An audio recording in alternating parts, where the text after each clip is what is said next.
నమస్కారం, వార్తలకు స్వాగతం. ముందుగా ముఖ్యాంశాలు. ఏపీలో ఘన విజయం సాధించిన టీడీపీ, సంబరాల్లో టీడీపీ నేతలు.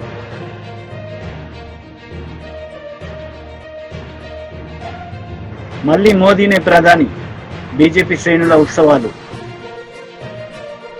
సీఎం జగన్ మీడియా సమావేశం నిర్వహించారు. ఎన్నికల ఫలితాలు ఆశ్చర్యం కలిగించాయని ఆయన అన్నారు. ఇలాంటి ఫలితాలు ఊహించలేదు, అక్క చెల్లెమ్మల ఓట్లు ఎటుపోయాయో అర్థం కావడం లేదని జగన్ మీడియాతో విచారం వ్యక్తం చేశారు.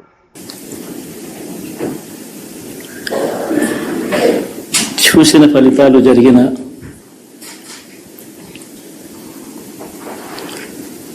పరిస్థితులు చూస్తే నిజంగా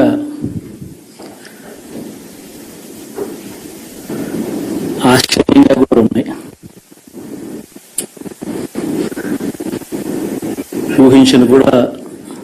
ఊహించలేదు ఇలా జరుగుతుందని, ఇలా వస్తాయని కూడా. బట్ ఎస్,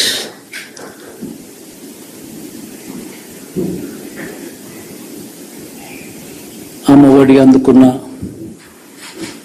53 లక్షల మంది తల్లులకు మంచి చేసినాం, పిల్లలు బాగుండాలి, వాళ్ళ చదువులు బాగుండాలని తాపత్రయపడుతూ అడుగులు వేసింది. మరి అక్క చెల్లెమ్మల ఓట్లు ఏమయ్యాయో తెలీదు. 66 లక్షల మంది అవ్వాతాతలకు, వితంతులకు, వికలాంగులకు గతంలో ఎప్పుడు జరగని విధంగా మంచి చేసింది. వారి కష్టాల్లో తోడుగా ఉంటూ, వారి కష్టాన్ని అర్థం చేసుకుంటూ, వారి ఇంటికి పంపించే వ్యవస్థను సైతం తీసుకొస్తూ, గతంలో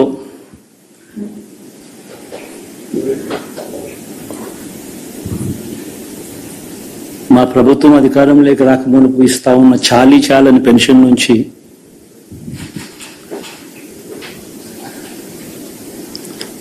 ఎంతో మంచి చేస్తూ అడుగులు వేసినా కూడా ఆ అవ్వాతాతలు చూపిన ఆప్యాయత ఏమైందో కూడా తెలియడం లేదు. దాదాపుగా 1,05,00,000 మందికి పొదుపు సంఘాల అక్క చెల్లెమ్మలకు మంచి జరిగిస్తూ, వారి కష్టాలనే మా కష్టాలుగా భావిస్తూ, ఇచ్చిన ఏ మాట తప్పకుండా అన్ని రకాలుగా వాళ్ళకు అండగా ఉంటూ, ఆసరాతో తోడుగా ఉన్నాం, సున్నా వడ్డీతో సైతం అండగా ఉన్నాం, చేయూత సైతం తోడుగా ఉంటూ నిలిచాం. మరి ఆ 1,05,00,000 మంది అక్క చెల్లెమ్మల ప్రేమాభిమానాలు ఏమయ్యాయో తెలియదు. 26 లక్షల మంది చేయూతను అందుకుంటున్న అక్క చెల్లెమ్మలు, వారి ఆప్యాయత ఏమైందో తెలియదు.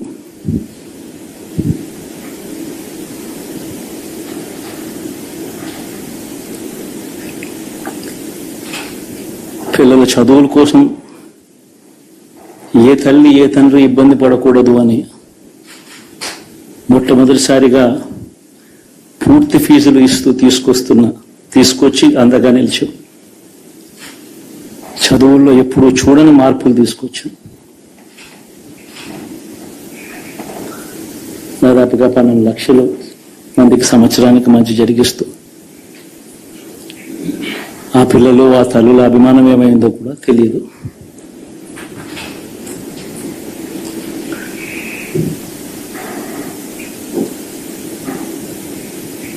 దాదాపుగా 54 లక్షల మంది రైతన్నలకు గతంలో ఎప్పుడూ చూడని విధంగా, జరగని విధంగా పెట్టుబడికి సహాయంగా అందించే కార్యక్రమం మొట్టమొదటిగా జరిగింది మన ప్రభుత్వం వచ్చాకే.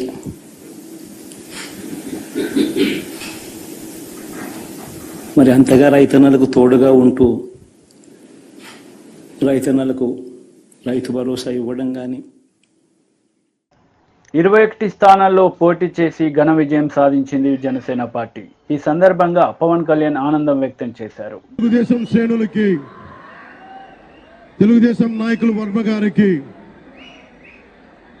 వారందరికీ కూడా నా ప్రత్యేక కృతజ్ఞతలు తెలియజేసుకుంటా ఉన్నాను.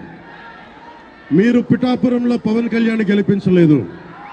కేవలం పిఠాపురం ప్రజలు పవన్ కళ్యాణ్ ఒక్కని గెలిపించలేదు, 5 కోట్ల మంది ప్రజల్ని గెలిపించారు. మీరు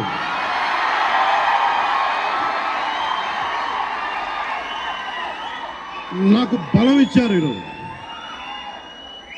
మీరు గుండెల్లో పెట్టుకొని ఓడిపోతేనే ఇంత బలంగా నిలబడ్డవాడిని, మా ఇంత గెలిపించి కాదు మీరు ఇచ్చింది, చిన్నపాటి జయం ఇవ్వాల, ఆకాశం అంత విజయం ఇచ్చారు మీరు నాకు, మా కూటమి ప్రభుత్వానికి. ఇది గుండెల్లో పెట్టుకుంటాం, నిలబడతాం, నిర్మాణాత్మకంగా పనిచేస్తాం. మీ కష్టాలలో మీ ఇంట్లో ఒకటిలాగా నేను ఉంటాను, మీ అందరికీ మాటిస్తున్నాను.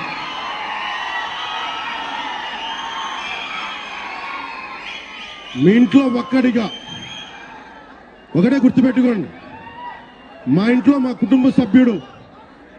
నాకు కులాలకి, మతాలకి, ప్రాంతాలకి అతీతంగా ప్రతి ఒక్కరూ ఆలోచించాల్సింది, మా ఇంట్లో కుటుంబ సభ్యుడు పవన్ కళ్యాణ్.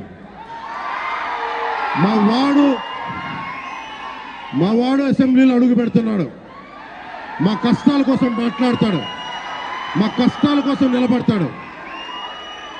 అది కేసు చూపిస్తాను. ప్రభుత్వం ఎలా ఉండాలి, అధికార యంత్రాంగం ఎలా ఉండాలి, రాబోయే రోజుల్లో మీకు అందరికీ చేసి చూపిస్తాం. మళ్ళీ ఒక 10 నిమిషాల తర్వాత మళ్ళీ వచ్చి మాట్లాడతాను. చంద్రబాబు గారు వచ్చారు, వారిని కలిసి మళ్ళీ వచ్చి మేము ఇద్దరం మాట్లాడతాం. ఆంధ్రప్రదేశ్ 5 కోట్ల మంది ప్రజలు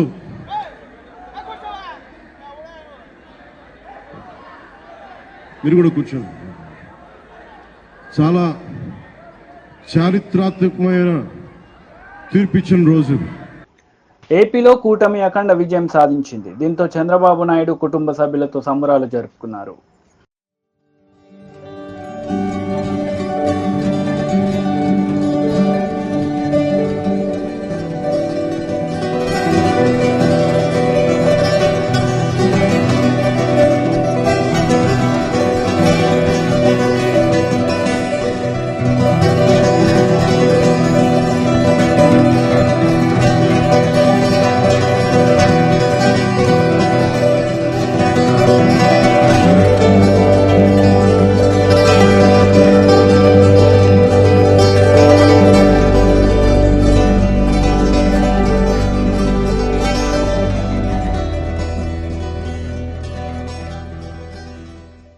తెలంగాణలో బీజేపీ 8 స్థానాల్లో విజయం సాధించింది. ఈ సందర్భంగా విజయం సాధించిన నేతలు ఆనందం వ్యక్తం చేశారు. అమలు చేయాలంటే గతంలో రాష్ట్ర అధ్యక్షుడు బండి సంజయ్ అనే వ్యక్తి ఏ విధంగా ఫైట్ చేసిండు, తప్పకుండా 6 గ్యారెంటీలు అమలు చేయడం తప్పకుండా ఫైట్ చేస్తాడు.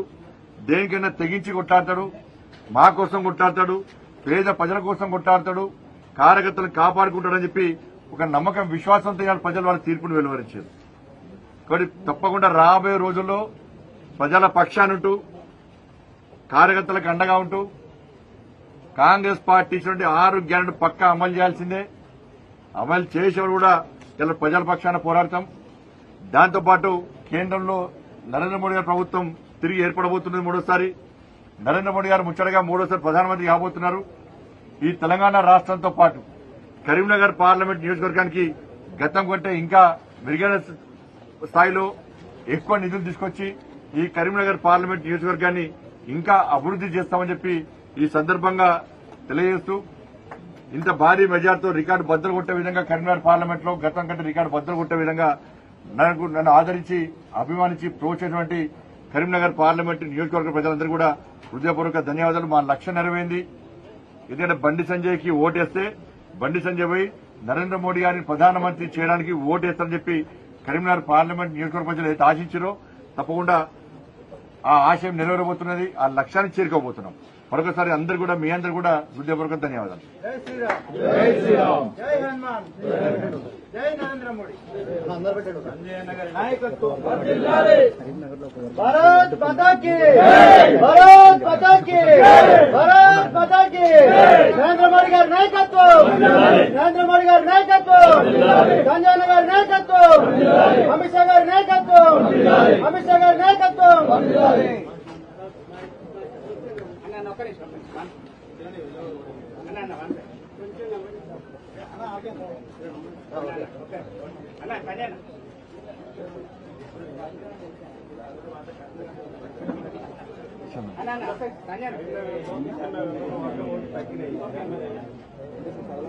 ఓట్లు తగ్గిన ఒక వర్గం ఓట్లు ఎట్లా పడాయని నాకు ఇప్పుడు కరీంనగర్ అసెంబ్లీ ఎన్నికల్లో ఏం జరిగిందో మీకు తెలుసు.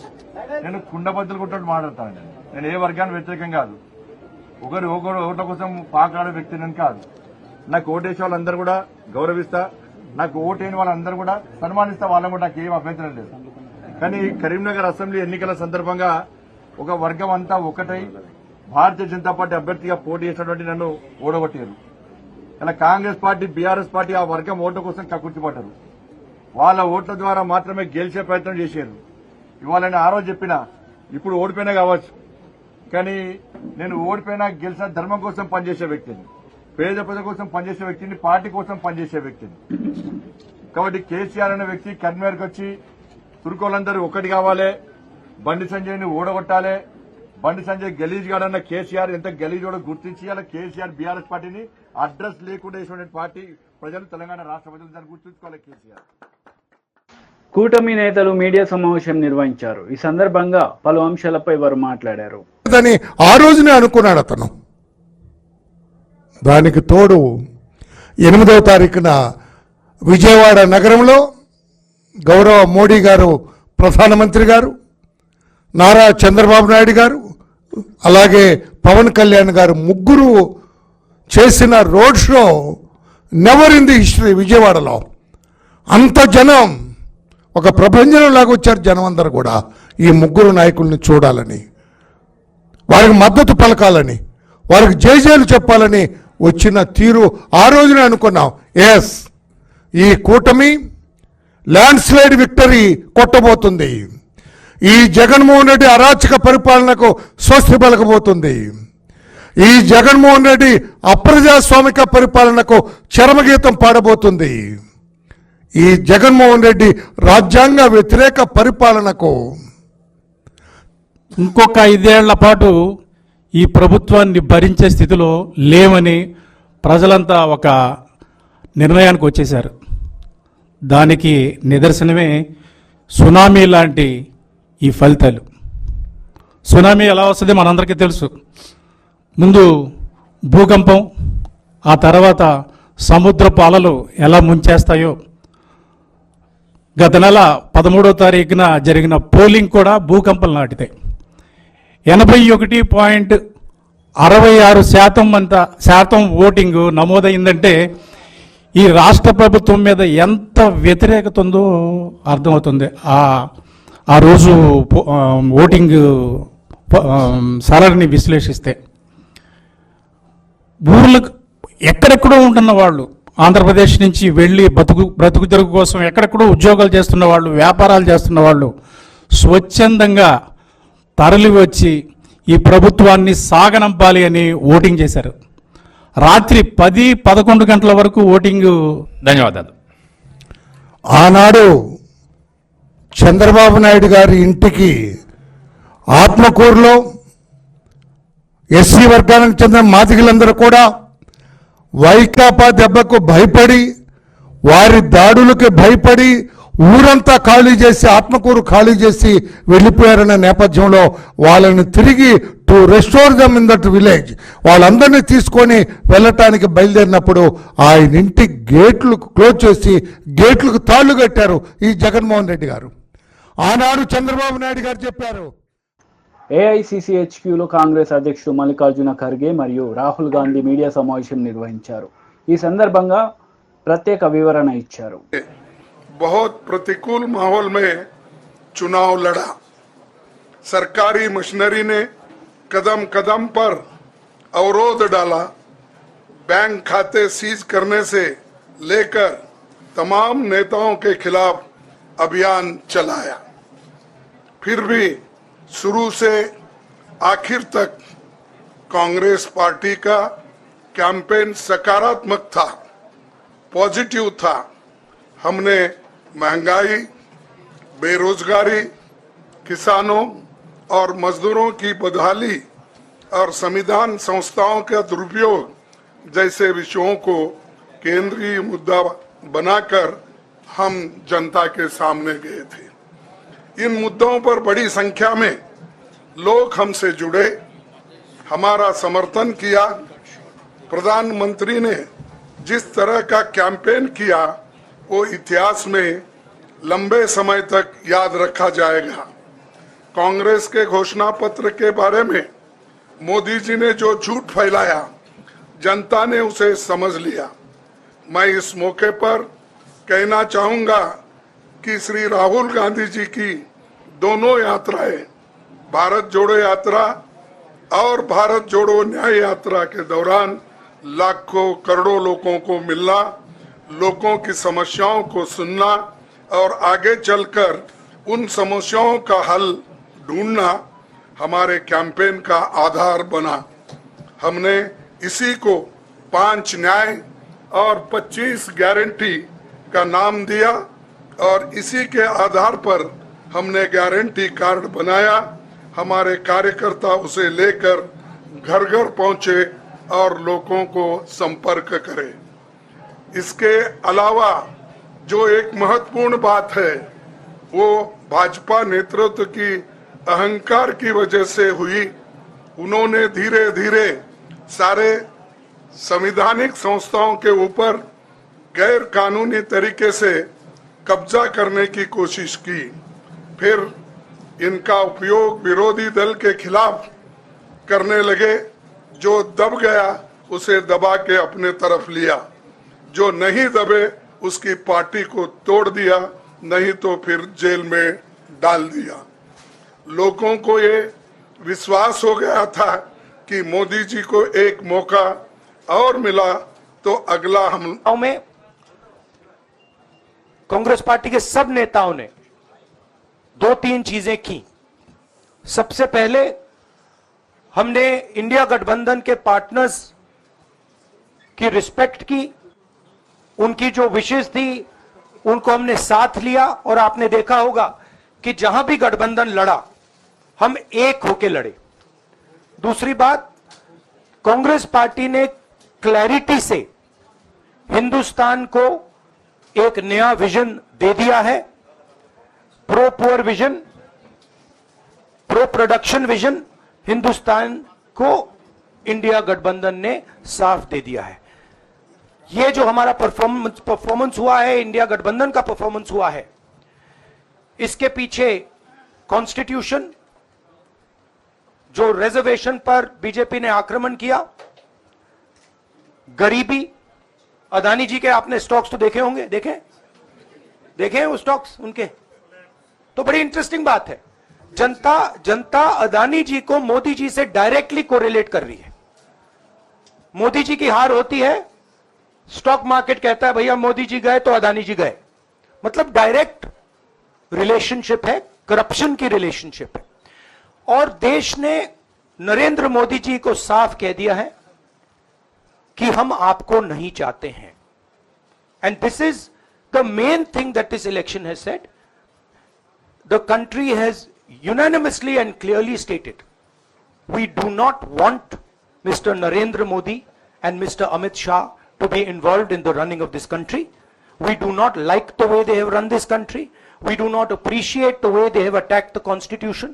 We do not appreciate the way they have run this country for the last 10 years. So that is a huge message to Mr. Narendra Modi. I'd like to thank everybody who has participated in this election. I am extremely proud of the people of India. I'm extremely proud of the people who have resisted this onslaught on the constitution. और अंत में मैं आपको कह दूं कि इसको बचाने का काम हिंदुस्तान के सबसे गरीब लोगों ने किया है, सबसे गरीब लोगों ने किया है, मजदूरों ने किया है, किसानों ने किया है, दलितों ने किया है, आदिवासियों ने किया है, पिछड़ों ने किया है। इन लोगों ने इस कॉन्स्टिट्यूशन को बचाया है। इस कॉन्स्टिट्यूशन, ये कॉन्स्टिट्यूशन देश की आवाज है। बहुत सारे लोग బీజేపీ కార్యాలయంలో సంబరాలు జరుపుకున్నారు బీజేపీ ముఖ్య నేతలు। ఈ సందర్భంగా వారు ప్రసంగించారు। ने अपना खाता खोला है जहां हम कहीं दूर दूर तक नहीं दिखते थे, दूर दूर तक नहीं दिखते थे, उस केरल में कमल खिला है और वहां भी एनडीए की उपस्थिति हो गई है। इसको भी हमको ध्यान में रखना चाहिए। हमारे वोट शेयर बढ़े हैं, हमारे प्रदेशों में वोट का शेयर भी बढ़ा है। और इसके साथ साथ मैं एक बात और कहना चाहता हूं, 2014 में यह बहुत ही ऐतिहासिक घटना घटी थी कि एक गरीब मां का बेटा भारत का प्रधानमंत्री बने थे और वो भारत की गुर्बत और भारत के अंदर रहने वाले गरीब लोगों की दुख उसको उन्होंने आत्मसात किया था। वो जानते थे गरीबी क्या है, वो जानते थे कि गरीबों का नेतृत्व करने की क्या आवश्यकता है, वह जानते थे कि देश को किस तरीके से आगे बढ़ाना है। और मुझे याद है कि 2014 में जब एनडीए की सरकार बनी तो आपने उस समय कहा था, मेरी सरकार गांव को गरीब। भारत के प्रण की जीत है। ये सबका साथ सबका विकास इस मंत्र की जीत है। ये 140 करोड़ भारतीयों की जीत है। भाइयों और बहनों, मैं आज देश के चुनाव आयोग का भी अभिनंदन करूंगा। चुनाव आयोग ने दुनिया का सबसे बड़ा चुनाव इतनी कुशलता के साथ संपन्न कराया। करीब 100। मैं इन राज्यों की जनता को विश्वास दिलाता हूं कि केंद्र सरकार आपके विकास के लिए कोई कोर कसर बाकी नहीं छोड़ेगी। आंध्र प्रदेश में चंद्रबाबू नायडू जी के नेतृत्व में एनडीए ने शानदार प्रदर्शन किया है। बिहार में नीतीश बाबू के नेतृत्व में भी एनडीए ने शानदार प्रदर्शन किया है। साथियों, 10 वर्ष पहले देश ने बदलाव के लिए जनादेश दिया था। तब देश ने हमें, क्योंकि वो समय था देश निराशा की गर्त में डूब चुका था। 2013-14 का कालखंड देखिए, देश निराशा की गर्त में डूब चुका था। फ्रेजाइल 5 शब्दों से मैं नवाजा जाता था। हर दिन अखबारों की हेडलाइन घोटालों से भरी रहती थी। देश की युवा पीढ़ी अपने भविष्य के संबंध में आशंकित हो गई थी। ऐसे समय देश ने हमें निराशा के गहरे सागर से आशा के मोती निकालने का जिम्मा सौंपा था। हम सभी ने पूरी ईमानदारी से प्रयास किया, काम किया। 2019 में इसी प्रयास पर विश्वास व्यक्त करते हुए देश ने दोबारा प्रचंड जनादेश दिया। इसके बाद एनडीए का दूसरा कार्यकाल विकास और विरासत की गारंटी बन गया। 2024 में इसी गारंटी के साथ हम जन जन का आशीर्वाद लेने देश के कोने कोने में गए। आज तीसरी बार जो వార్తలు ముగించే ముందు ముఖ్యాంశాలు మరోసారి.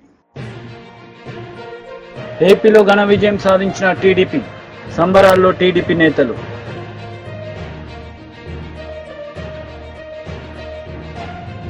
మళ్లీ మోదీనే ప్రధాని, బీజేపీ శ్రేణుల ఉత్సవాలు.